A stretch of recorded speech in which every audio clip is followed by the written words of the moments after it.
News ബുള്ളറ്റിനിലേക്ക് സ്വാഗതം. പ്രധാന വാർത്തകൾ.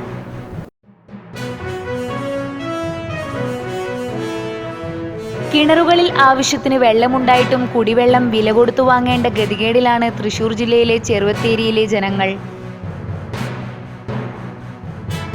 അനധികൃത ക്വാറി പ്രവർത്തനം മൂലം ദുരിതത്തിലായി ചൂരിപ്പടവ് നിവാസികൾ. കാസർഗോഡ് ജില്ലയിലെ എൻഡോസൾഫാൻ ദുരിതബാധിതർ വീണ്ടും സമരരംഗത്തേക്ക്. കർഷകരുടെ നിരന്തര അഭ്യർത്ഥന മാനിച്ച് കാടാമ്പള്ളിയിൽ റെഗുലർ കം ബ്രിഡ്ജ് ഒരുങ്ങുന്നു. Kannur university inter college boxing ചാമ്പ്യൻഷിപ്പിൽ 2ാം തവണയും ഓവറോൾ നേടി saint Pius 10th college Rajapuram. വാർത്തകൾ വിശദമായി. ആവശ്യത്തിന് കുടിവെള്ളമുണ്ടായിട്ടും രൂക്ഷമായ കുടിവെള്ള പ്രതിസന്ധി നേരിടുകയാണ് ചെറുവത്തേരി നിവാസികൾ. പ്രദേശത്ത് സ്ഥിതി ചെയ്യുന്ന സെന്റ് ആന്റണി സ്വർണ്ണ നിർമ്മാണശാലയിലെ ആസിഡ് മാലിന്യം കിണറുകളിൽ കലർന്നതുമൂലം കുടിവെള്ളം വിഷമയമാവുകയായിരുന്നു. അവണിശ്ശേരി പഞ്ചായത്തിലെ ചെറുവത്തേരിയിൽ 2007 മുതൽ പഞ്ചായത്ത് ലൈസൻസോ പൊല്യൂഷൻ കൺട്രോൾ ബോർഡിന്റെ അനുമതിയോ ഇല്ലാതെ നിർമ്മിച്ച സെയിന്റ് ആന്റണീസ് എന്ന സ്വർണ്ണാഭരണശാലയിൽ നിന്നുള്ള വിഷാംശങ്ങളും ആസിഡും കലർന്ന മലിനജലം തൊട്ടടുത്തുള്ള 800 കിണറുകളിലേക്ക് ആഴ്ന്നിറങ്ങി മനുഷ്യാവിഷ്കൃത ദുരന്തം ഉണ്ടായിരിക്കുകയാണ്.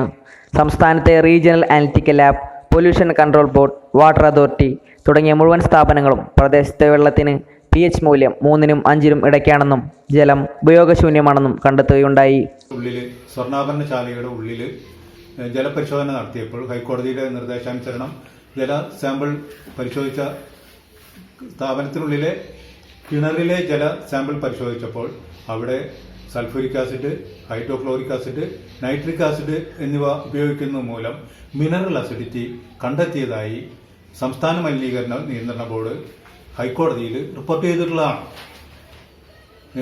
ഇത് ഇപ്പോഴും 2007 തുടങ്ങിയ സ്ഥാപനത്തിൽ ഇപ്പോഴും അവിടെ ആസിഡ് ഉപയോഗിച്ചുള്ള പ്രവർത്തനം തുടർന്ന് നടത്തിക്കൊണ്ടിരിക്കുകയാണ്. സ്ഥാപനത്തിനെതിരെ യാതൊരു നടപടികളും സ്വീകരിക്കാൻ സംസ്ഥാന മലിനീകരണ നിയന്ത്രണ ബോർഡ് തയ്യാറായിട്ടില്ല. 2017 ദുരന്ത നിവാരണ അതോറിറ്റി ചെയർമാന്റെ ഉത്തരവനുസരിച്ച് ഈ സ്ഥാപനത്തിന് 100 മീറ്റർ ചുറ്റളവിലുള്ള കിണറുകൾ മലിനമായ വീടുകൾക്ക് ശുദ്ധജലം വിതരണം ചെയ്യണമെന്നും കിണറുകൾ ശുദ്ധീകരിക്കണമെന്നും റീചാർജ് ചെയ്യണമെന്നും ആവശ്യപ്പെട്ടെങ്കിലും സ്ഥാപനം ഒരു നടപടിയും സ്വീകരിച്ചിട്ടില്ല. വായല തൊലി പോവുക, ശരീരത്തിൽ കളറുകൾ മാറുക, ചൊറിച്ചിലുണ്ടാവുക, കുട്ടിക്കായാലും അതെ ഞങ്ങൾക്കായാലും അതെ. പിന്നെ ചേട്ടന് ശ്വാസം കിട്ടാതെ വരിക, അങ്ങനെയൊക്കെ ആയിരുന്നു ആദ്യം. പിന്നെ ഇപ്പം ഞങ്ങൾ ആ വെള്ളം കുടിക്കാതെയായി. ഞങ്ങൾ വെള്ളം കുടിക്കാതെയായിട്ട് 3-4 വർഷമായി. ആ വെള്ളം തീരെ ഞങ്ങൾ ഈ വെള്ളം ഉപയോഗിക്കുന്നില്ല. കാരണം വെച്ചാൽ വെള്ളം അഥവാ പൈപ്പിൽ വെള്ളം വരാത്ത ദിവസം ഞങ്ങൾ അഥവാ ഈ വെള്ളത്തിൽ ഞങ്ങൾ തുണി കഴുകിയിട്ട് ആ തുണി ഞങ്ങൾ ഇട്ടിട്ടുണ്ടെങ്കിൽ ഞങ്ങൾക്ക് ചൊറിച്ചിലുണ്ടാവുന്നുണ്ട്. കൂടാതെ സ്ഥാപനത്തിലെ ഗുണ്ടകൾ ചെറുവത്തേരി പൗരസമിതി പ്രസിഡന്റിനെ ആക്രമിക്കുകയും പ്രദേശത്തെ ജനങ്ങളെ ഭീഷണിപ്പെടുത്തുകയും ഉണ്ടായി. ഒരു ശരാശരി മനുഷ്യജീവൻ നിലനിർത്താനുള്ള അടിസ്ഥാന ഘടകമാണ് കുടിവെള്ളം. എന്നാൽ കഴിഞ്ഞ 6 വർഷങ്ങളായി അവണിശ്ശേരി പഞ്ചായത്തിലെ ചെറുവത്തേരിയിലെ ജനങ്ങൾക്ക് നിഷേധിക്കപ്പെട്ടിരിക്കുകയാണ്. അവിടുത്തെ ജനങ്ങളുടെ ജീവിതം ദുരിതത്തിലാക്കിയ സെയിന്റ് ആന്റണീസ് ജ്വല്ലറി വർക്ക്സ് എന്ന കമ്പനിക്കെതിരെ പഞ്ചായത്ത് അധികൃതരോ ഉന്നത ഉദ്യോഗസ്ഥരോ യാതൊരുവിധ നടപടികളും സ്വീകരിച്ചിട്ടില്ല. ഇതിനാൽ തങ്ങളുടെ ഭാവി ജീവിതം എന്താകുമെന്ന ആശങ്കയിലാണ് സ്ഥലത്തെ നിവാസികൾ. ക്യാമറമാൻ വിനീതിനൊപ്പം അമൽ. അനധികൃത ക്വാറി പ്രവർത്തനം മൂലം ദുരിതത്തിലായി ചൂരപ്പടവ് നിവാസികൾ. അധികൃതരുടെ പിന്തുണയോടെ പ്രവർത്തിക്കുന്ന ക്വാറിക്കെതിരെ പ്രതിഷേധവുമായി നാട്ടുകാർ രംഗത്ത് വന്നിരിക്കുകയാണ്. 2010 ഉരുൾപൊട്ടൽ അനുഭവപ്പെട്ട പ്രദേശത്തിനോട് 200 മീറ്റർ ചേർന്നാണ് സ്വകാര്യ വ്യക്തിയുടെ കരിങ്കൽ ക്വാറി പ്രവർത്തിക്കുന്നത്. ഉരുൾപൊട്ടൽ സാധ്യതാ പ്രദേശങ്ങളിൽ സ്ഫോടനം നടത്തരുതെന്ന നിയമം നിലനിൽക്കെ തന്നെയാണ് അധികാരികളുടെ പിന്തുണയോടുകൂടി കരിങ്കൽ ക്വാറി ഖനനം. 5 വർഷത്തോളമായി പ്രവർത്തിച്ചു വരുന്ന ക്വാറിക്കെതിരെ നാട്ടുകാർ ചേർന്ന് ആക്ഷൻ കമ്മിറ്റി രൂപീകരിച്ചിട്ടുണ്ട്. സുലഭമായി ജലം ലഭിച്ചിരുന്ന ചൂരപ്പടവിൽ മാർച്ച്, ഏപ്രിൽ മാസങ്ങളിൽ ടാങ്കറിൽ വെള്ളം എത്തിക്കേണ്ട സാഹചര്യമാണ് നിലവിലുള്ളത്. ഖനനാനുമതിയില്ലാത്ത പ്രദേശത്ത് അനുവദിക്കപ്പെടുന്നതിലും താഴ്ചയിൽ വെടിമരുന്ന് കൊണ്ട് സ്ഫോടനം നടത്തുന്നത് പരിസരത്തെ വീടുകളിൽ വിള്ളലുണ്ടാക്കുന്നു. സ്ഫോടനം മൂലമുണ്ടാകുന്ന പ്രകമ്പനം വീട് കുലുങ്ങാനും കാരണമാകുന്നുണ്ട്. കൊട്ടത്തലച്ചി മലയോട് ചേർന്ന് കിടക്കുന്ന പ്രദേശത്ത് പൈപ്പിംഗ് പ്രതിഭാസത്തിന്റെ സാന്നിധ്യം സ്ഥിരീകരിച്ചിട്ടുണ്ട്. നാട്ടുകാരുടെ പരാതിയിന്മേൽ ഭൗമശാസ്ത്ര പഠന കേന്ദ്രം 3 വർഷം തുടർച്ചയായി പഠനങ്ങൾ നടത്തുകയും സ്ഫോടന പ്രവർത്തനങ്ങൾ കർശനമായി വിലക്കുകയും ചെയ്തതാണ്. എന്നിട്ടും ചെറുപുഴ പഞ്ചായത്ത് ഭരണസമിതി നിലവിലില്ലാത്ത സാഹചര്യത്തിലാണ് സെക്രട്ടറി ക്വാറിയുടെ ലൈസൻസ് നൽകുന്നത്. പരാതിപ്പെടുമ്പോൾ താൽക്കാലിക വിലക്കു നൽകുകയും പിന്നീട് പ്രവർത്തനാനുമതി നൽകുകയും ചെയ്യുന്ന സ്ഥിതിയാണ് കണ്ടുവരുന്നതെന്ന് നാട്ടുകാർ ആരോപിക്കുന്നു. 19 ജനുവരി വരെ ഒരനുമതിയും ഇല്ലാതെ പ്രവർത്തിച്ചൊന്നുമില്ല. നിയമപരമായിട്ട് കോറി പ്രവർത്തിക്കാൻ വേണ്ടി കേന്ദ്ര സർക്കാരോ കേരള സർക്കാരോ പാസ്സാക്കിയ ഒരു നിയമവും അംഗീകരിക്കാതെ വെറുതെ ഒരു മാടമ്പി തരത്തിലൂടെ നമ്മുടെ ഈ കോറി മുതലാളി പ്രവർത്തിച്ചു എന്നില്ല. ഞങ്ങളുടെ കയ്യിൽ അതിൻ്റെ അടിസ്ഥാനപരമായ എല്ലാ രേഖയുണ്ട്. ജിയോളജി വകുപ്പിൻ്റെ അടക്കം ചെറുപുഴ പഞ്ചായത്തിൽ വെടിമരുന്ന് ഉപയോഗിച്ച് സ്ഫോടനം നടത്തിയിട്ട് കരിങ്കല്ല് പൊട്ടിക്കാൻ ഒരനുമതിയും കൊടുത്തിട്ടില്ല എന്ന് 2018 ഡിസംബർ വരെ ഒന്നിനും കൊടുത്തിട്ടില്ല എന്നുള്ളതിൻ്റെ രേഖ ഞങ്ങളുടെ കയ്യിലുണ്ട്. ആക്ഷൻ കമ്മിറ്റി മുഖാന്തരം ജില്ലയിലെ ജിയോളജി വകുപ്പ്, pollution control board, tahsildar, collectorate കാര്യാലയങ്ങളിൽ പരാതിപ്പെട്ടെങ്കിലും ഇവരെല്ലാം അനങ്ങാപ്പാറ നയമാണ് സ്വീകരിക്കുന്നതെന്നാണ് നാട്ടുകാരുടെ പരാതി. ജനവാസ മേഖലയിൽ നിന്ന് വെറും 300 മീറ്റർ മാറിയാണ് ഖനന പ്രവർത്തനം. 2 കിലോമീറ്റർ വരെ അകലം പാലിക്കണമെന്ന നിയമത്തെ പോലും കാറ്റിൽ പറത്തുന്ന സമീപനമാണ് സ്വീകരിച്ചിരിക്കുന്നത്. മാറി മാറി വന്ന പഞ്ചായത്ത് ഭരണസമിതികളുടെ മൗനാനുവാദം ക്വാറി ഉടമയ്ക്ക് ലഭിച്ചിരുന്നതായും ആരോപണമുണ്ട്. പുറമേ നിന്ന് കല്ല് കൊണ്ടുവന്ന് ക്രഷർ പ്രവർത്തിപ്പിക്കുന്നതിനു പകരം അനധികൃതമായി കല്ല് പൊട്ടിക്കുകയാണ് ചെയ്തിരുന്നത്. ക്വാറി പ്രവർത്തനത്തിന് അനുമതി ലഭിച്ചിട്ടില്ലാത്ത സാഹചര്യത്തിലും സ്ഫോടന ശക്തി കൂടുതലാണ്. ലൈസൻസ് ലഭിക്കുന്നതോടെ ഇത് വർദ്ധിക്കാനാണ് സാധ്യതയെന്ന് പ്രദേശവാസികൾ പറയുന്നു. വ്യാജമായ വിവരങ്ങൾ ഉൾപ്പെടുത്തി കെട്ടിച്ചമച്ചതായിരുന്നു ലൈസൻസ് ലഭിക്കാനുള്ള അപേക്ഷ. സത്യാവസ്ഥ ജനങ്ങളിൽ നിന്ന് നേരിട്ട് ബോധ്യപ്പെടാൻ അധികാരികൾ തയ്യാറായിരുന്നെങ്കിൽ ക്വാറിക്ക് ലൈസൻസ് ലഭിക്കില്ലായിരുന്നു എന്നത് വ്യക്തമാണ്. ക്വാറി വിരുദ്ധ ആക്ഷൻ കമ്മിറ്റി സമർപ്പിക്കുന്ന പരാതികൾക്ക് കൃത്യമായ മറുപടി കിട്ടണമെങ്കിൽ വീണ്ടും വിവരാവകാശ നിയമപ്രകാരം അപേക്ഷിക്കേണ്ടി വരാറുണ്ടെന്ന് കമ്മിറ്റി അംഗങ്ങൾ പറയുന്നു. പിന്നെ അവരെ വെടിവെട്ടുന്നതും കഴിഞ്ഞ വർഷമൊക്കെ പൊടി കാരണം ഞങ്ങൾക്ക് ഒരു വിധത്തിൽ നിൽക്കത്തില്ലായിരുന്നു. പിന്നെ അവർ ടാറിങ്ങൊക്കെ ചെയ്തു. ടാറിങ് ചെയ്തെല്ലാം പൊടി മാറി. പക്ഷേ കല്ല് പൊട്ടിക്കുന്ന ഭയങ്കര സ്ഫോടനമായിട്ട് പേരുടെ ഭിത്തിയെല്ലാം പൊട്ടി പേരുടെ പർവ്വതശാല ഇടിഞ്ഞു വീണു. പിന്നെ അവരോട് പറയുമ്പോൾ അവർ നിങ്ങൾക്ക് ബുദ്ധിമുട്ടൊന്നും വരികയല്ലെന്നാണ് ഞങ്ങളോട് പറയുന്നത്. പക്ഷെ ഞങ്ങൾക്ക് ബുദ്ധിമുട്ട് കാരണം ഇവിടെ ഒരു വിധം ജീവിക്കാൻ വയ്യോ. സർവകക്ഷി യോഗങ്ങൾ ചേർന്ന് പ്രശ്നത്തെക്കുറിച്ച് ചർച്ച ചെയ്യാറുണ്ടെങ്കിലും നാട്ടുകാരുടെ പ്രശ്നത്തിനെ ഗൗരവത്തിലെടുക്കാൻ ഒരു രാഷ്ട്രീയ പാർട്ടിക്കാരും തയ്യാറായിട്ടില്ല. ക്വാറി പ്രവർത്തിക്കുന്നതിന് പ്രാദേശിക നേതാക്കൾ മൗനാനുവാദം നൽകുന്ന സമീപനം സ്വീകരിച്ചു വരുന്നു എന്ന വാദത്തിന് ശക്തി പകരുന്നതാണ് ഈ വസ്തുതകൾ. ചൂരപ്പടവ് ഗ്രാമം അധികാരികളുടെ അവഗണന മൂലം നാശത്തിന്റെ വക്കിലാണ്. നിയമം പാലിക്കേണ്ടവർ നമ്മോട് സംസാരിക്കാൻ തയ്യാറാവാത്ത സ്ഥിതിക്ക് നാട്ടുകാരുടെ വാക്കുകളിലെ സത്യസന്ധത നമുക്ക് മനസ്സിലാക്കാം. ഇനിയും ഇതിനൊരു ശാശ്വത പരിഹാരം കാണാൻ തയ്യാറാവുന്നില്ലെങ്കിൽ അനിശ്ചിതകാല നിരാഹാരത്തിനൊരുങ്ങുകയാണ് ആക്ഷൻ കമ്മിറ്റി. ചൂരപ്പടവിൽ നിന്നും ക്യാമറാമാൻ വിനീതിനോടൊപ്പം അശ്വതി പി. കാസർഗോഡ് ജില്ലയിലെ എൻഡോസൾഫാൻ ദുരിതബാധിതർ വീണ്ടും സമരരംഗത്ത്. ദുരിതബാധിതരെ പട്ടികയിൽ ഉൾപ്പെടുത്തുന്നതുമായി ബന്ധപ്പെട്ട മുഖ്യമന്ത്രി നൽകിയ വാഗ്ദാനങ്ങൾ പാലിക്കാത്തതിനെ തുടർന്നാണ് എൻഡോസൾഫാൻ പീഡിത ജനകീയ മുന്നണിയുടെ നേതൃത്വത്തിൽ വീണ്ടും സമരം ആരംഭിച്ചത്. 2017 കാസർഗോഡ് വെച്ച് നടന്ന മെഡിക്കൽ ക്യാമ്പിലൂടെ കണ്ടെത്തിയ ദുരിതബാധിതരെ ലിസ്റ്റിൽ ഉൾപ്പെടുത്തണമെന്ന ആവശ്യവുമായി ഇക്കഴിഞ്ഞ ജനുവരി 30 തിരുവനന്തപുരം സെക്രട്ടേറിയറ്റിന് മുന്നിൽ ദുരിതബാധിതരുടെ അമ്മമാർ സമരം ആരംഭിച്ചിരുന്നു. സമരാവസാനം സർക്കാർ നൽകിയ വാഗ്ദാനങ്ങൾ പാലിക്കപ്പെടാത്തതിനാൽ എൻഡോസൾഫാൻ പീഡിത ജനകീയ മുന്നണിയുടെ നേതൃത്വത്തിൽ വീണ്ടും സമരരംഗത്തേക്ക് ഇറങ്ങുകയാണ് ഈ അമ്മമാരും കുരുന്നുകളും. 2 പതിറ്റാണ്ടിലധികം കാലം എൻഡോസൾഫാൻ കാസർഗോട്ടെ ജനതയ്ക്ക് മുകളിൽ വർഷിച്ചപ്പോൾ അന്ന് അതിർത്തികൾ നോക്കാതെയായിരുന്നു ഇതൊക്കെ ചെയ്തത്. ആകാശമാർഗ്ഗെ വിഷം തളിക്കുമ്പോൾ ഒരു 50 കിലോമീറ്റർ അപ്പുറത്തേക്കെങ്കിലും ഇതിൻ്റെ വ്യാപ്തി ഉണ്ടാകുമെന്ന് അതേക്കുറിച്ച് ശാസ്ത്രീയമായി പഠിച്ചവർ പറയുന്നു. എന്നാൽ ഇവിടെ എൻഡോസൾഫാൻ ദുരിതബാധിതരെ കണ്ടെത്തുമ്പോൾ 11 പഞ്ചായത്തുകളിൽ മാത്രമാണ് പ്ലാന്റേഷൻ നിലനിൽക്കുന്നു എന്നുള്ളതുകൊണ്ട് 11 പഞ്ചായത്തുകളിലുള്ളവരെ മാത്രം ഇതിൽ പെടുത്താൽ മതി എന്നുള്ള ഒരു സമീപനമാണ് ഇക്കഴിഞ്ഞ ഒത്തുതീർപ്പ് വ്യവസ്ഥയ്ക്ക് ശേഷം അവരെടുത്തിരിക്കുന്നത്. എൻഡോസൾഫാൻ പട്ടികയിൽ ഉൾപ്പെടുത്തുന്നതിനായി അതിർത്തികൾ നിശ്ചയിക്കുന്ന മാനദണ്ഡത്തെയാണ് സമരമുന്നണി ചോദ്യം ചെയ്യുന്നത്. ദുരിതബാധിതരെ കണ്ടെത്താൻ അതിർത്തി ബാധകമാക്കില്ല, കുട്ടികളെ വീണ്ടും ഒരു പരിശോധന കൂടാതെ പട്ടികയിൽ ഉൾപ്പെടുത്തും തുടങ്ങിയ മുഖ്യമന്ത്രിയുടെ ഉറപ്പൊന്നും ഉത്തരവിൽ പാലിച്ചില്ലെന്ന് സമരമുന്നണി ആരോപിക്കുന്നു.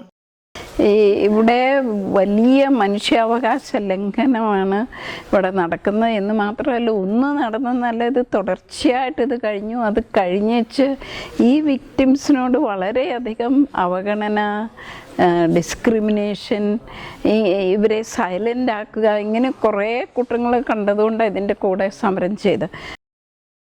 പ്ലാന്റേഷൻ ഉൾപ്പെടുന്ന 11 പഞ്ചായത്തുകളിലെ രോഗബാധിതരെ മാത്രം ഉൾപ്പെടുത്തുന്ന തരത്തിലുള്ള പട്ടികയാണ് സർക്കാർ പുറത്തിറക്കിയത്. ഇതുമായി ബന്ധപ്പെട്ട് ചൊവ്വാഴ്ച എൻഡോസൾഫാൻ ദുരിതബാധിതരും അമ്മമാരും കളക്ടറേറ്റിലേക്ക് മാർച്ച് നടത്തിയിരുന്നു. സാമൂഹിക പ്രവർത്തക ദയാബായിയും എൻഡോസൾഫാൻ പീഡിത ജനകീയ മുന്നണി നേതാവ് കുഞ്ഞികൃഷ്ണൻ അടക്കമുള്ള പ്രവർത്തകരും ചേർന്ന് വീണ്ടും ഒരു നിരാഹാര സമരത്തിന് തയ്യാറെടുക്കുകയാണ്. അർഹമായ ആനുകൂല്യങ്ങൾ തേടി എൻഡോസൾഫാൻ ദുരിതബാധിതരും കുടുംബങ്ങളും വീണ്ടും പ്രതീക്ഷയുടെ പാതയിലാണ്. എൻഡോസൾഫാൻ പീഡിത ജനകീയ മുന്നണിയുടെ നേതൃത്വത്തിൽ അവർ വീണ്ടും സമരമുഖത്തേക്കിറങ്ങുകയാണ്. ക്യാമറമാൻ വിനീതിനോടൊപ്പം നിതിന. കർഷകരുടെ നിരന്തരമായ അഭ്യർത്ഥന മാനിച്ച് കാട്ടാമ്പള്ളിയിൽ റെഗുലേറ്റർ കം ബ്രിഡ്ജ് ഒരുങ്ങുന്നു. ചപ്പാരപ്പട പഞ്ചായത്തിലെ കൂവേരിപ്പുഴയുടെ ഇരുകരകളിലായി സ്ഥിതി ചെയ്യുന്ന 5-ലധികം വാർഡുകളിലെ ജനങ്ങളുടെ ചിരകാല അഭിലാഷമാണ് പുഴയ്ക്കു കുറുകെ റെഗുലേറ്റർ കം ബ്രിഡ്ജ് സ്ഥാപിക്കുക എന്നുള്ളത്. ജനങ്ങളുടെ പ്രതീക്ഷയ്ക്ക് പരിഹാരമായി കഴിഞ്ഞ കേരള ബഡ്ജറ്റിൽ പ്രസ്തുത റെഗുലേറ്റർ കം ബ്രിഡ്ജിന് അംഗീകാരം ലഭിക്കുകയും തുക വകയിരുത്തുകയും ചെയ്തു. കൂവേരിക്കടവ്, കൊട്ടക്കാനം തുടങ്ങിയ പ്രദേശങ്ങളിലെ ജനങ്ങളുടെ പ്രതീക്ഷകൾക്ക് മങ്ങലേൽപ്പിച്ചുകൊണ്ട് പ്രസ്തുത റെഗുലേറ്റർ കം ബ്രിഡ്ജ് കാട്ടാമ്പള്ളി കടവിലാണ് സർക്കാർ അംഗീകരിച്ചിരിക്കുന്നത്. കാട്ടാമ്പള്ളിയെയും പൂണങ്കോടിനെയും ബന്ധിച്ചു കൊണ്ടുവരുന്ന ഈ റെഗുലേറ്റർ കം ബ്രിഡ്ജ് വേനൽക്കാലത്ത് ഉപ്പുവെള്ളം കയറുന്നത് തടയും. 1.5 വർഷങ്ങൾക്ക് മുമ്പ് ഇതിന് ഗവൺമെൻറ്റിൻ്റെ തത്വത്തിൽ അംഗീകാരം കിട്ടിയിട്ടുണ്ട്. അതിനുശേഷം ഈ പദ്ധതിയുടെ DPR നമ്മൾ കിഡ്ക്ക് എന്ന് പറയുന്ന ഒരു ഏജൻസിക്ക് സമർപ്പിക്കുകയാണ് ചെയ്യുന്നത്. കിഡ്ക്ക് എന്ന് പറഞ്ഞാൽ KIIDC തിരുവനന്തപുരം. അവർ കിഫ്ബി എന്ന് പറയുന്ന ഫിനാൻസിങ് ഏജൻസിയുടെ ഒരു ഇറിഗേഷൻ ഡിപ്പാർട്ട്മെൻറ്റിൻ്റെ ഒരു മീഡിയേറ്ററായിട്ട് വരികയാണ്. SPV എന്ന് പറയും, സ്പെഷ്യൽ പർപ്പസ് വെഹിക്കിൾ. അപ്പോൾ അങ്ങനെ കിഡ്ക്ക് വഴി കിഫ്ബിക്ക് ഞങ്ങൾ ഈ പ്രോജക്റ്റ് സാമ്പത്തിക അനുമതിക്ക് വേണ്ടി സമർപ്പിക്കുകയും ഈ അടുത്ത കാലത്തായിട്ട് അതിന് കിഫ്ബിയുടെ അംഗീകാരം ലഭിക്കുകയും ചെയ്തു. ഇപ്പോൾ ഇനി അടുത്ത പ്രോസസ്സ് എന്ന് പറയുന്നത് ഇതിൻ്റെ ടെക്നിക്കൽ സാങ്ഷനാണ്, സാങ്കേതിക അനുമതി. സാങ്കേതിക അനുമതി ലഭിച്ചാൽ ഈ പ്രവൃത്തി ഉടൻ തന്നെ ടെൻഡർ ചെയ്ത് പ്രവൃത്തി ആരംഭിക്കാൻ കഴിയും. ജലസേചനത്തിനുള്ള ജലസംഭരണം എന്ന ലക്ഷ്യത്തിന് ഏറ്റവും അനുയോജ്യമായ പ്രദേശമാണിതെങ്കിലും കൂവേരിക്കടവിന് ഒരു പാലം എന്ന സ്വപ്നം യാഥാർത്ഥ്യമാവില്ലല്ലോ എന്ന നിരാശയാണ് പ്രസ്തുത പ്രദേശക്കാർക്ക്.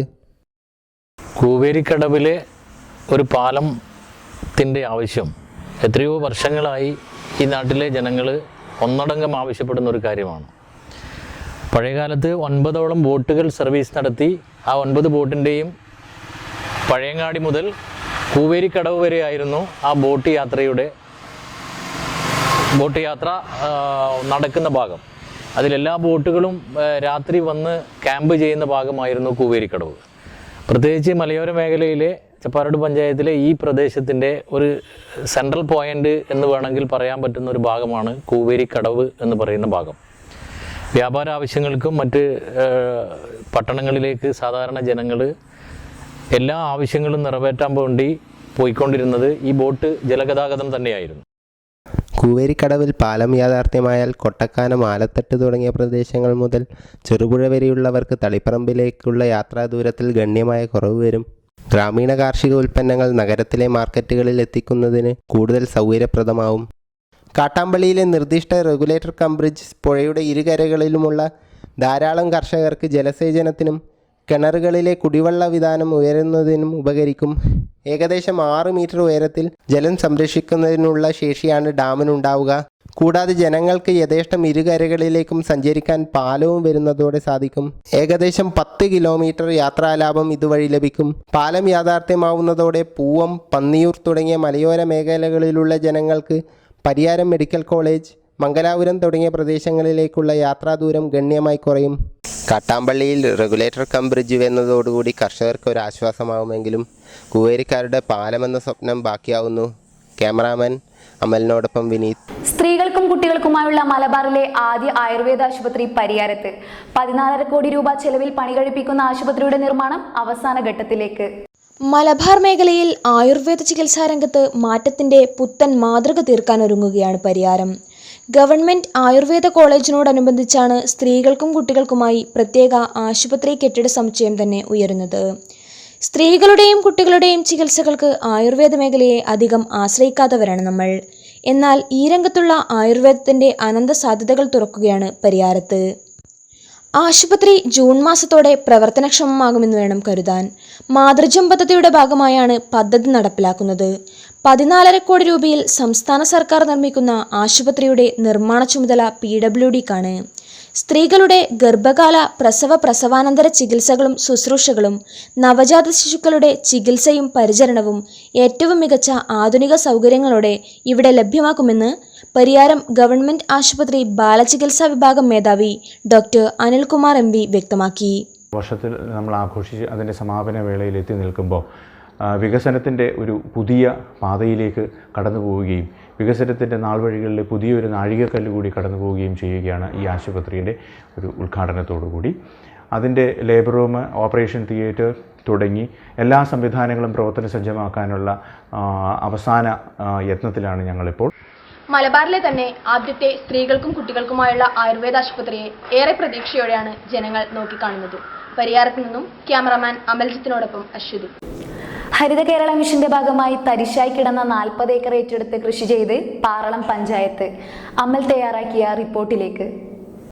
പാറളം ഗ്രാമപഞ്ചായത്തിൽ സംസ്ഥാന സർക്കാരിൻ്റെ തരിശുരഹിത ഭൂമി കൃഷിയോഗ്യമാക്കുക എന്ന പദ്ധതിയുടെ ഭാഗമായി പഞ്ചായത്തിൽ 28 വർഷത്തോളം തരിശായി കിടന്ന 40 ഏക്കറോളം വരുന്ന കൃഷിഭൂമി നെൽകൃഷിക്ക് അനുയോജ്യമാക്കുന്ന പ്രവർത്തനങ്ങൾ കൂട്ടാലക്കുന്ന് ചെറുകുന്ന് താഴം മേഖലയിൽ നടന്നുകൊണ്ടിരിക്കുന്നു. പാറളം പഞ്ചായത്തിനൊപ്പം തന്നെ അവിണിശ്ശേരി പഞ്ചായത്ത്, ചേർപ്പ് പഞ്ചായത്ത് ഉൾപ്പെടെ ഏകദേശം 100 ഏക്കറിൽ താഴെ വരുന്ന കൃഷിഭൂമിയാണ് ഈ മേഖലയിൽ വരുന്നത്. നമ്മുടെ പഞ്ചായത്തിലെ ഏറ്റവും കൂടുതൽ തരിശായി കിടക്കുന്ന ഒരു പ്രദേശമാണ് ഈ പറയുന്ന മേഖല. അപ്പോൾ ആ മേഖലയിൽ നമുക്ക് കൃഷി ചെയ്യാൻ നമ്മളുടെ വിവിധ ജില്ലാ പഞ്ചായത്ത്, ബ്ലോക്ക്, അതുപോലെ തന്നെ പഞ്ചായത്തുകളുടെയൊക്കെ തന്നെ സംയുക്തമായ ഇടപെടലുകളുടെ ഭാഗമായി നമുക്ക് കൃഷി ഇറക്കാൻ വേണ്ടി കഴിഞ്ഞിട്ടുണ്ട്. അത് സംസ്ഥാന സർക്കാരിൻ്റെ കൂടി ഉൽപാദന മേഖലയിൽ നമുക്ക് ഒരു വലിയ മുന്നേറ്റം നെൽകൃഷി, നമ്മളുടെ അരിയാഹാരം എന്നുള്ള രീതിയിൽ നെൽകൃഷിക്ക് വലിയ മുന്നേറ്റം നമ്മളുടെ ഈ പ്രവർത്തനങ്ങളുടെ ഭാഗമായി നമുക്ക് സംഘടിപ്പിക്കാൻ വേണ്ടി കഴിഞ്ഞിട്ടുണ്ട്. കർഷകരെ സംബന്ധിച്ച് നെൽകൃഷിയെ കൂടാതെ കരപ്രദേശത്ത് മറ്റ് പച്ചക്കറികൾ കൃഷി ചെയ്യുവാനും കൂടാതെ കുടിവെള്ളത്തിന് കൂടി സഹായകരമാകുന്ന നിലപാടാണ് ഈ കൃഷിയുടെ ഭാഗമായി ഉണ്ടാകാൻ പോകുന്നത്. ഈ തരിശുരഹിത ഭൂമി നടപ്പിലാക്കാനുള്ള ആ സംരംഭം തന്നെ തുടക്കം കുറിച്ചത് തൃശ്ശൂർ ജില്ലാ പഞ്ചായത്തിലെ നമ്മുടെ ജില്ലാ പഞ്ചായത്ത് മെമ്പറായ ലോകിതാക്ഷൻ എന്ന വ്യക്തിയുടെ മുഴുവൻ സമയം സഹായവും അതുപോലെ തന്നെ എല്ലാ കാര്യങ്ങളും ഈ പ്രോജക്റ്റിന് നമുക്ക് ലഭിച്ചിട്ടുണ്ട്. അതുപോലെ പാർലം പഞ്ചായത്തിൻ്റെ പ്രസിഡൻ്റായ സദീവ് ജോസഫിൻ്റെ സഹായവും ലഭിച്ചിട്ടുണ്ട്. അതുപോലെ ചേർപ്പ് ബ്ലോക്കിൻ്റെ ഓഫീസറായിട്ടുള്ള ജയൻ സാറിൻ്റെ എല്ലാ സഹായങ്ങളും ലഭിച്ചിട്ടുണ്ട്. അത് പ്രകാരം ഞങ്ങളുടെ ഇപ്പോൾ ജില്ലാ പഞ്ചായത്തിൻ്റെ അടിസ്ഥാന സൗകര്യം ഒരുക്കാൻ വേണ്ടിയിട്ടുള്ള ഒരു 15 ലക്ഷം ഉറുപ്പിക ഇതിനു വേണ്ടി മാറ്റിവെച്ചിട്ടുണ്ട്. 5 ലക്ഷത്തോളം രൂപ ചിലവിട്ടാണ് പഞ്ചായത്തിൽ ഈ പദ്ധതി നടപ്പിലാക്കിയത്. അടുത്ത വർഷം മുതൽ പൂർണ്ണമായി പഞ്ചായത്തിൽ ഈ പദ്ധതി നടപ്പിലാക്കാനുള്ള തീരുമാനത്തിലാണ് അധികൃതർ. 40 ഏക്കർ കൃഷിഭൂമി പാർലം പഞ്ചായത്ത് ഏറ്റെടുത്ത് കൃഷി ചെയ്തതിലൂടെ തരിശായി കിടക്കുന്ന ഒട്ടനവധി നിലങ്ങൾ ഏറ്റെടുത്ത് കൃഷി ചെയ്യാം എന്ന പ്രതീക്ഷയിലാണ് നാട്ടുകാർ. ക്യാമറമാൻ വിനീതിനൊപ്പം അമൽ. മാലിന്യമുക്ത നഗരം എന്ന പ്രഖ്യാപിത ലക്ഷ്യത്തിലേക്ക് കുതിക്കുകയാണ് കാഞ്ഞങ്ങാട് നഗരസഭ. മെഹ്യൂബ വേസ്റ്റ് മാനേജ്മെന്റും കാഞ്ഞങ്ങാട് നഗരസഭയും ചേർന്ന് നടത്തുന്ന മാലിന്യ നിർമ്മാർജ്ജന പദ്ധതി ചുരുങ്ങിയ കാലയളവിൽ തന്നെ വിജയകരമായ പ്രവർത്തനമാണ് കാഴ്ചവെച്ചുകൊണ്ടിരിക്കുന്നത്. മാലിന്യം ഒഴിയാബാധയായി മാറിയ കാഞ്ഞങ്ങാട് നഗരസഭയിലേക്ക് അടുത്തിടെയാണ് കുഞ്ഞബ്ദുള്ളയുടെ മെഹ്യൂബ വേസ്റ്റ് മാനേജ്മെന്റ് കരാറുമായി എത്തിയത്. ചെയർമാൻ VV രമേശിന്റെയും മറ്റ് കൗൺസിലർമാരുടെയും ഉദ്യോഗസ്ഥരുടെയും പിന്തുണയും സഹായ വാഗ്ദാനവുമാണ് കാഞ്ഞങ്ങാട് നഗരത്തിലേക്ക് കുഞ്ഞബ്ദുള്ളയെ സ്വാഗതം ചെയ്തത്. സ്ഥാപന നടത്തിപ്പിനായി ചെമ്മട്ടം വയലിലെ പഴയ മാലിന്യം തള്ളുന്ന കേന്ദ്രം തന്നെയാണ് തിരഞ്ഞെടുത്തിരിക്കുന്നത്. പഴയ മാലിന്യങ്ങൾ ഒരു ഭാഗത്തേക്ക് ഒതുക്കി പുതിയ വർക്കിംഗ് ഷെഡുകൾ പണിതാണ് സംരംഭത്തിന് തുടക്കം കുറിച്ചിരിക്കുന്നത്. നഗരസഭ ഹരിത കർമ്മസേന രൂപീകരിക്കുകയും കുടുംബശ്രീ അംഗങ്ങളെ വെച്ച് ഹരിത കർമ്മസേന രൂപീകരിച്ച് വേസ്റ്റ് കളക്ഷനിലേക്ക് ഇറങ്ങുന്ന സമയത്താണ് അവരെ പ്രൊജക്റ്റ് സീറോ വേസ്റ്റ് മാനേജ്മെൻറ്റ് എന്ന proposal Mahyuba waste management eco solution private limited നഗരസഭയ്ക്ക് വേണ്ടി കൊടുക്കുകയും കൗൺസിൽ അത് അംഗീകരിച്ച് കഴിഞ്ഞ നവംബറിൽ എഗ്രിമെൻ്റ് വെച്ച് ഈ ഫെബ്രുവരിയിലാണ് പ്രവർത്തനം ആരംഭിക്കുന്നത്. എല്ലാ വാർഡുകളിലും പ്രതിനിധീകരിച്ച് ഹരിത കർമ്മസേന അംഗങ്ങൾ എൻ്റെ കൂടെയുണ്ട്. ഈ ഒരു ഫെബ്രുവരി മുതൽ മാർച്ച് 31 വരെയുള്ള കളക്ഷൻ പ്രോസസ്സിൽ ഏകദേശം നമുക്ക് 28 ടണ്ണ് പ്ലാസ്റ്റിക് വേസ്റ്റ് കളക്ട് ചെയ്യാനും 21 ടണ്ണ് കുപ്പിച്ചില്ലിപ്പോൾ ഗുജറാത്തിലേക്ക് കയറ്റി അയക്കുകയാണ്. കുടുംബശ്രീ മിഷനുമായി സഹകരിച്ച് നടത്തുന്ന പ്രവർത്തനത്തിലെ 40ഓളം വരുന്ന തൊഴിലാളികളും കുടുംബശ്രീ പ്രവർത്തകർ തന്നെയാണെന്നത് മറ്റൊരു പ്രത്യേകത. വാർഡുകളിൽ നിന്നും കുടുംബശ്രീ പ്രവർത്തകർ സ്വീകരിക്കുന്ന മാലിന്യങ്ങൾ ചെമ്മട്ടം വയലിലെത്തിച്ചാണ് വേർതിരിക്കുന്നത്. ഇതിനായി വീട്ടുകാരും സ്ഥാപനങ്ങളും ചെറിയൊരു തുക കുടുംബശ്രീക്ക് നൽകണം. ഇപ്പോൾ 8000 രൂപയാണ് തൊഴിലാളിക്ക് പ്രതിമാസം കൂലിയായി കിട്ടുക. തികച്ചും ആരോഗ്യ സുരക്ഷാ മാനദണ്ഡങ്ങൾ പാലിച്ചു നടത്തുന്ന ഈ മാലിന്യ പ്ലാന്റ് കാഞ്ഞങ്ങാട് നഗരസഭയുടെ മാലിന്യ പ്രശ്നങ്ങൾക്ക് ഒരു പരിധിവരെ പരിഹാരമാവുകയാണ്. കാഞ്ഞങ്ങാട് നഗരസഭയ്ക്ക് കീഴിലുള്ള മാലിന്യ പ്രശ്നങ്ങൾക്ക് ഒരു പരിധിവരെ പരിഹാരമാവുകയാണ് UK കുഞ്ഞബ്ദുള്ളയുടെ നേതൃത്വത്തിലുള്ള മെഹ്യൂബ മാലിന്യ സംസ്കരണ പ്ലാന്റ്. ഇത്തരത്തിലുള്ള പദ്ധതികൾ വിവിധ പഞ്ചായത്തുകളിലേക്കും വ്യാപിപ്പിക്കുവാനാണ് ഇവരുടെ തീരുമാനം. ക്യാമറമാൻ വിനീതിനോടൊപ്പം നിതിനാദേവി. കണ്ണൂരിന്റെ IT സ്വപ്നങ്ങൾക്ക് പുതുച്ചിറകേകുകയാണ് പ്രവർത്തനം ആരംഭിക്കാനൊരുങ്ങുന്ന മാങ്ങാട്ടുപറമ്പിലെ IT പാർക്ക്.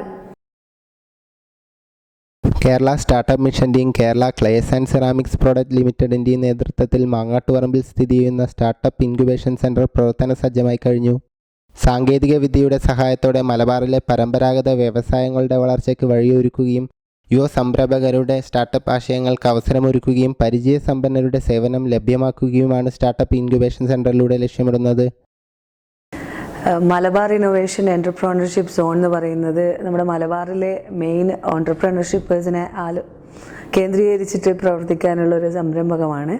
ഇത് കേരള ക്ലേസ് ആൻഡ് സെറാമിക് പ്രോഡക്ട്സിൻ്റെ ഒരു പഴയ ബിൽഡിങ്ങിൽ അതിനെ കേരള സ്റ്റാർട്ടപ്പ് മിഷൻ്റെ ഫണ്ടോടുകൂടി രൂപീകരിച്ചെടുത്തതാണ്. ഇങ്ങനെ ഏകദേശം 305 സീറ്റുകളോളം ഈ ബിൽഡിങ്ങിൽ നമുക്കുണ്ട്. അതിലിപ്പം 90% സീറ്റുകളും നിറഞ്ഞിരിക്കുകയാണ്. അസംസ്കൃത പദാർത്ഥങ്ങളുടെ ക്ഷാമത്തെ തുടർന്ന് പ്രവർത്തനം നിലച്ച കേരള ക്ലേ ആൻഡ് സെറാമിക്സ് കമ്പനിയുടെ മാങ്ങാട്ടുപറമ്പിലെ 10 ഏക്കർ സ്ഥലത്തെ 23,000 ചതുരശ്ര അടി സ്ഥലം ഇതിനായി വിനിയോഗിച്ചിരിക്കുകയാണ്. കേരള സ്റ്റാർട്ടപ്പ് മിഷൻ്റെ കീഴിൽ കണ്ണൂർ ആസ്ഥാനമായി പ്രവർത്തിക്കുന്ന മലബാർ ഇന്നോവേഷൻ ഓൺട്രപ്രണർഷിപ്പ് സോണിനാണ് സെൻറ്ററിൻ്റെ നടത്തിപ്പ് ചുമതല. ക്ലേസ് ആൻഡ് സെറാമിക്സ് വൈവിധ്യവൽക്കരണത്തിൻ്റെ ഭാഗമായാണ് സ്റ്റാർട്ടപ്പ് ഇൻക്യുബേഷൻ സെൻറ്ററിന് തുടക്കം കുറിക്കുന്നത്. ചെറുതും വലുതുമായ ഒട്ടേറെ IT കമ്പനികൾ തുടങ്ങുന്നതിന് ഇതിനകം സമ്മതം നൽകിയതായി സെറാമിക്സ് അധികൃതർ നേരത്തെ വ്യക്തമാക്കിയിരുന്നു. ഇതൊരു ഗ്രൂപ്പ് ഓഫ് എൻ്റർപ്രണേഴ്സിനേക്കാൾ ഉപരി നമുക്ക് ഇവിടെ നല്ല മെൻറ്റേഴ്സിൻ്റെ സപ്പോർട്ട് കിട്ടും. അതുപോലെ തന്നെ ഇവിടെ മലബാറിൻ്റെ തന്നെ ഒരു നേറ്റീവ് ഏഞ്ചൽ ഗ്രൂപ്പായ മലബാർ ഏഞ്ചൽസിൻ്റെ സപ്പോർട്ടുണ്ട്. നമുക്കിപ്പം ഏത് രീതിയിൽ സ്കെയിലപ്പ് ചെയ്യണമെന്ന് ആഗ്രഹിച്ചാലും നല്ലൊരു പ്രോജക്റ്റ് വയബിളായിട്ടുള്ള പ്രോജക്റ്റ് റിപ്പോർട്ടും കാര്യങ്ങളും സബ്മിറ്റ് ചെയ്ത് കഴിഞ്ഞാൽ നല്ല ഫണ്ടിങ് സൊല്യൂഷൻ, അത് ഡെവലപ്പ് ചെയ്യാനുള്ള ഇൻഫ്രാസ്ട്രക്ചർ എല്ലാം നമുക്ക് മൈസോൺ പ്രൊവൈഡ് ചെയ്യുന്നതായിരിക്കും. IT മേഖലയിൽ മാത്രം നേരിട്ട് 300 പേർക്കും 200 പേർക്ക് പരോക്ഷമായും ജോലി സാധ്യതയുണ്ടാകും. പ്രവർത്തനം നിലച്ച ക്ലേസ് ആൻഡ് സെറാമിക്സിലെ തൊഴിലാളികളുടെ മക്കളിലും ആശ്രിതരിലും യോഗ്യതയുള്ളവരുണ്ടെങ്കിൽ അത്തരക്കാർക്ക് പാർക്കിൽ ജോലി നൽകുന്നതിന് മുൻഗണന നൽകും. കമ്പനിയിൽ നിലവിലുള്ള തൊഴിലാളികൾക്ക് പാർക്കിലെ ഹൗസ് കീപ്പിംഗ്, സെക്യൂരിറ്റി, ക്യാൻറ്റീൻ എന്നീ മേഖലകളിൽ ജോലി നൽകുമെന്ന് അധികൃതർ പറഞ്ഞു. കണ്ണൂരിലെ IT മേഖലയ്ക്ക് ഒരു കുതിച്ചുചാട്ടം നൽകാൻ ഈ IT പാർക്ക് വഴി സാധിക്കുമെന്ന് പ്രതീക്ഷിക്കാം. ക്യാമറാമാൻ അമലിനോടൊപ്പം വിനീത്. പാറളം പഞ്ചായത്തിൽ ഹരിതകർമ്മസേന പ്രവർത്തകരുടെ നേതൃത്വത്തിൽ മാലിന്യ നിർമ്മാർജ്ജന പദ്ധതിക്ക് തുടക്കമായി. പാറളം പഞ്ചായത്തിൽ ഉപയോഗശൂന്യമായ പ്ലാസ്റ്റിക് വീടുകളിൽ നിന്ന് സംഭരിക്കുന്ന പ്രവർത്തനം ആരംഭിച്ചു. ഒരു വാർഡിൽ 2 ഹരിതകർമ്മസേനയുടെ പ്രവർത്തകർ എന്ന കണക്കിൽ 15 പേർ നിലവിൽ പ്രവർത്തിക്കുന്നുണ്ട്. ജനറൽ വീടുകളിൽ നിന്ന് 20 രൂപയും SC കുടുംബങ്ങളിൽ നിന്ന് 10 രൂപയും വ്യാപാര സ്ഥാപനങ്ങളിൽ നിന്ന് 50 രൂപയുമാണ് ഈടാക്കുന്നത്. മാസത്തിൽ ഒരു തവണയാണ് പ്ലാസ്റ്റിക് കവറുകൾ സംഭരിക്കുന്നത്. ഉപയോഗശൂന്യമായ അല്ലെങ്കിൽ നാട്ടിൽ വലിയ തരത്തിൽ കുഴപ്പങ്ങൾ ഉണ്ടാക്കുന്ന ഇത്തരം മാലിന്യങ്ങൾ നമുക്ക് ശരിയായ രീതിയിൽ സംസ്കരിക്കാനും ജനങ്ങൾക്ക് അതുവഴി മാലിന്യങ്ങളെ സംബന്ധിച്ച് അത് അങ്ങനെ വലിച്ചെറിയാനുള്ളതല്ല, അല്ലെങ്കിൽ മറ്റു സ്ഥലങ്ങളിൽ ഉപേക്ഷിക്കാനുള്ളതല്ല, അത് കൃത്യമായി അത് സംസ്കരിക്കുക അല്ലെങ്കിൽ കൃത്യസ്ഥലങ്ങളിൽ എത്തിക്കുക എന്ന ബോധത്തിലേക്ക് സമൂഹത്തെ ബോധവാന്മാരാക്കുക എന്ന പ്രവർത്തനമാണ് ഈ ഹരിതകർമ്മസേന കൊണ്ട് ഉദ്ദേശിക്കുന്നത്. അത് പഞ്ചായത്തിനെ സംബന്ധിച്ച്, നമ്മുടെ പരിസ്ഥിതിയെ സംബന്ധിച്ച്, നമ്മുടെ സമൂഹത്തെ സംബന്ധിച്ചൊക്കെ തന്നെ ദൂരവ്യാപകമായ വലിയ ഗുണം ചെയ്യുന്ന ഒരു പദ്ധതിയായിട്ടാണ് പഞ്ചായത്ത് ഇതിനെ കാണുന്നത്. ജില്ലാ ശുചിത്വ മിഷനുമായി കരാറിലേർപ്പെട്ടുകൊണ്ട് ഒരു ബ്ലോക്കിൽ ഒരു കേന്ദ്രത്തിലേക്ക് പ്ലാസ്റ്റിക് എത്തിക്കുകയും അത് റീസൈക്കിൾ ചെയ്യപ്പെടുകയും ചെയ്യും. പറ്റുന്നതുപോലെ ചെയ്യും. കവറുകൾ ശേഖരിച്ചിട്ട് വേണം ഞങ്ങൾ ഒരു വീടും കയറി ഇറങ്ങേണ്ടത്. അപ്പോൾ പരമാവധി ഞങ്ങൾ 100 വീടിന് എത്തിക്കാനാണ് സാർ അവിടെ നിന്നുള്ള പറഞ്ഞിരുന്നത്. അപ്പോൾ 100 വീടൊക്കെ പരമാവധി എത്തിക്കുന്നു. പ്രവർത്തനത്തിൽ ഏർപ്പെടുന്ന ഹരിതകർമ്മ സേനാംഗങ്ങൾക്ക് ദിവസവേതനവും നൽകാൻ പഞ്ചായത്തിന് സാധിക്കുന്നുണ്ട്. വിനോദസഞ്ചാര ഭൂപടത്തിൽ പുതിയ ഇടം നേടി കരിമ്പം കൃഷിത്തോട്ടം. സ്ഥിതി ചെയ്യുന്ന 113 വർഷത്തെ പഴക്കമുള്ള കരിമ്പം ജില്ലാ കൃഷിത്തോട്ടം വിനോദസഞ്ചാര കേന്ദ്രമാക്കാനുള്ള പദ്ധതി ആരംഭിച്ചു കഴിഞ്ഞു. ചരിത്ര സ്മാരകങ്ങളുള്ള ഫാമിൻ്റെ നവീകരണത്തിന് നേതൃത്വം നൽകുന്നത് ജില്ലാ പഞ്ചായത്താണ്. കുറുമാത്തൂർ പഞ്ചായത്തിൽ 140 ഏക്കറിലധികം സ്ഥലത്ത് സ്ഥിതി ചെയ്യുന്ന ഫാം 1905 സ്ഥാപിച്ചത്. ഫാമിനോടനുബന്ധിച്ച് സ്ഥാപകനായ ഡോക്ടർ ചാൾസ് ആൽഫ്രഡ് ബാർബർ നിർമ്മിച്ച ബാർബർ ബംഗ്ലാവും സ്ഥിതി ചെയ്യുന്നു. കാലപ്പഴക്കത്താൽ താമസയോഗ്യമല്ലാതായ ബംഗ്ലാവ് നവീകരിക്കുന്നതുൾപ്പെടെ സമഗ്രമായ വികസന വിനോദസഞ്ചാര പദ്ധതിയാണ് നടപ്പാക്കാൻ ഒരുങ്ങുന്നത്. കരിമ്പം ഫാമിൻ്റെ പ്രവർത്തനങ്ങൾ ഉൾപ്പെടുത്തിയ വീഡിയോ ഡോക്യുമെൻ്ററി, ഫാമിനായി വെബ്സൈറ്റ്, ചിത്രങ്ങളും വിശദീകരണങ്ങളുമുള്ള കോഫി ടേബിൾ ബുക്ക്, ലൈബ്രറി എന്നിവ തയ്യാറാക്കാനാണ് ജില്ലാ പഞ്ചായത്തിൻ്റെ പദ്ധതി. വിനോദസഞ്ചാരികൾക്കായി മികച്ച താമസ സൗകര്യം ഒരുക്കും. ഫാമിലേക്ക് വെള്ളമെത്തിക്കുന്ന ജലസ്രോതസ്സുകൾ നവീകരിച്ച് വിപുലപ്പെടുത്തും. ടൂറിസ്റ്റുകൾക്ക് പ്രദേശത്തെ കുളങ്ങളിൽ ചൂണ്ടയിടാനുള്ള സൗകര്യവും പക്ഷി നിരീക്ഷണത്തിനായി ഏറുമാടങ്ങളും ഒരുക്കും. ഇതിനായുള്ള പദ്ധതികൾ രൂപീകരിച്ചു കൊണ്ടിരിക്കുകയാണ്. കാർഷിക ഗവേഷണ കേന്ദ്രമായിട്ട് ആരംഭിച്ച ഈ ഫാം മാവ് കൃഷിയെപ്പറ്റി കൂടുതൽ ഗവേഷണം നടത്തുകയും ഇന്ത്യയിലെ തന്നെ ആദ്യത്തെ hybrid ഇനങ്ങളായ H151, H87, H54, H46 തുടങ്ങിയ സങ്കര ഇനം മാവുകൾ ഇവിടെ വികസിപ്പിച്ച് പുറത്തിറക്കുകയും ചെയ്തിട്ടുണ്ട്. ഈ ഫാമിലിപ്പോൾ കേരള കൃഷി വകുപ്പിൻ്റെ നിയന്ത്രണത്തിലാണ് ജില്ലാ പഞ്ചായത്ത് കീഴിൽ പ്രവർത്തിച്ചുകൊണ്ടിരിക്കുന്നത്.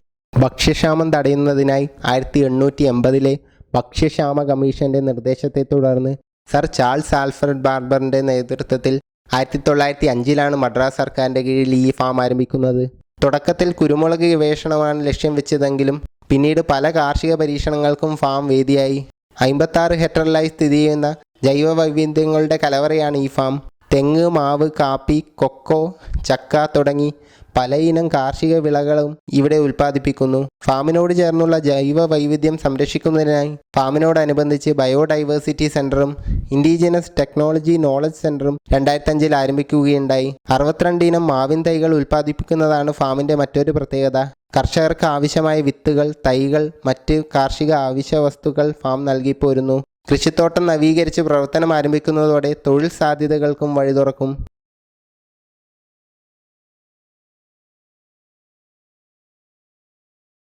പദ്ധതി നടപ്പിലാകുന്നതോടെ വിനോദസഞ്ചാരത്തിന് കൂടുതൽ സാധ്യത തെളിയുന്നതോടൊപ്പം തന്നെ കൃഷിയിലേക്ക് പുതുതലമുറയെ ആകർഷിക്കാനും സാധിക്കുമെന്ന് പ്രതീക്ഷിക്കാം.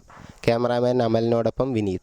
മികച്ച ഡബ്ബിംഗ് ആർട്ടിസ്റ്റിനുള്ള സംസ്ഥാന ചലച്ചിത്ര അവാർഡ് 2ാം തവണയും കരിവള്ളൂർ സ്വദേശിനി സ്നേഹ പാലിയേരിക്ക്. തുടർച്ചയായ 2ാം തവണയാണ് സ്നേഹയെ തേടി സംസ്ഥാന ചലച്ചിത്ര പുരസ്കാരം എത്തുന്നത്. 2017 ഈട എന്ന ചിത്രത്തിൽ കണ്ണൂർ ശൈലിയിൽ നിമിഷ സജയന് ശബ്ദം നൽകിയപ്പോഴായിരുന്നു ആദ്യ അവാർഡ് ലഭിച്ചത്. തുടർന്ന് കണ്ണൂരിൽ തന്നെ കലാകാരന്മാരുടെ കൂട്ടായ്മയിൽ പിറന്ന ലില്ലിയിലൂടെ 2ാമത്തെ അവാർഡും സ്നേഹയെ തേടിയെത്തി. ഗർഭിണിയായ യുവതിയെ ഒരു സംഘം ആൾക്കാർ ഒളിസങ്കേതത്തിലേക്ക് തട്ടിക്കൊണ്ടുപോകുന്നതും തുടർന്നുള്ള സംഭവങ്ങളുമാണ് ലില്ലിയുടെ പ്രമേയം. കഥാപാത്രത്തിന്റെ സൂക്ഷ്മ ചലനങ്ങൾക്ക് പോലും ശബ്ദം കൊണ്ട് ജീവൻ പകരാൻ സ്നേഹയ്ക്ക് കഴിഞ്ഞെന്ന് ജൂറി അംഗങ്ങൾ വിലയിരുത്തി.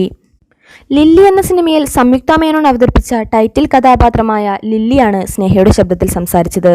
ഒട്ടും പ്രതീക്ഷിച്ചില്ല സെക്കൻഡ് ടൈം ഇങ്ങനൊരു അവാർഡ് തേടി വരുമെന്ന്. വളരെ അപ്രതീക്ഷിതമായിട്ടാണ്.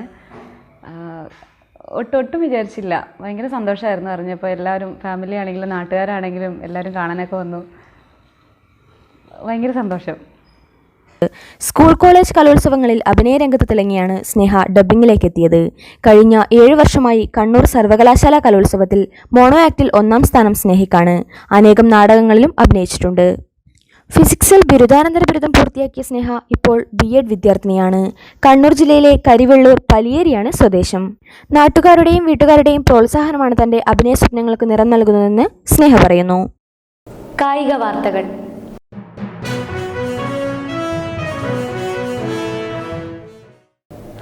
Kannur university inter college boxing ചാമ്പ്യൻഷിപ്പിൽ തുടർച്ചയായി 2ാം തവണയും saint Pius 10th college overall championship കരസ്ഥമാക്കി.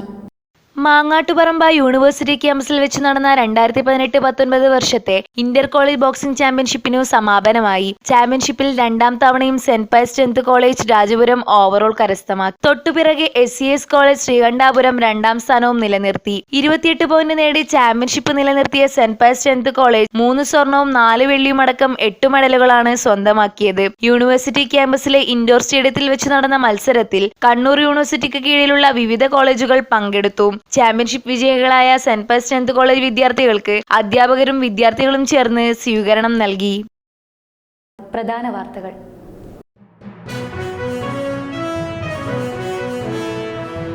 കിണറുകളിൽ ആവശ്യത്തിന് വെള്ളമുണ്ടായിട്ടും കുടിവെള്ളം വില കൊടുത്തു വാങ്ങേണ്ട ഗതികേടിലാണ് തൃശൂർ ജില്ലയിലെ ചെറുവത്തേരിയിലെ ജനങ്ങൾ. അനധികൃത ക്വാറി പ്രവർത്തനം മൂലം ദുരിതത്തിലായി ചൂരിപ്പടവ് നിവാസികൾ. കാസർഗോഡ് ജില്ലയിലെ എൻഡോസൾഫാൻ ദുരിതബാധിതർ വീണ്ടും സമരരംഗത്തേക്ക്. കർഷകരുടെ നിരന്തര അഭ്യർത്ഥന മാനിച്ച് കാടാമ്പള്ളിയിൽ റെഗുലർ കം ബ്രിഡ്ജ് ഒരുങ്ങുന്നു. Kannur university inter college boxing ചാമ്പ്യൻഷിപ്പിൽ 2ാം തവണയും ഓവറോൾ നേടി saint Pius 10th college Rajapuram. ഈ വാർത്താ ബുള്ളറ്റിൻ ഇവിടെ അവസാനിച്ചിരിക്കുന്നു. നന്ദി, നമസ്കാരം.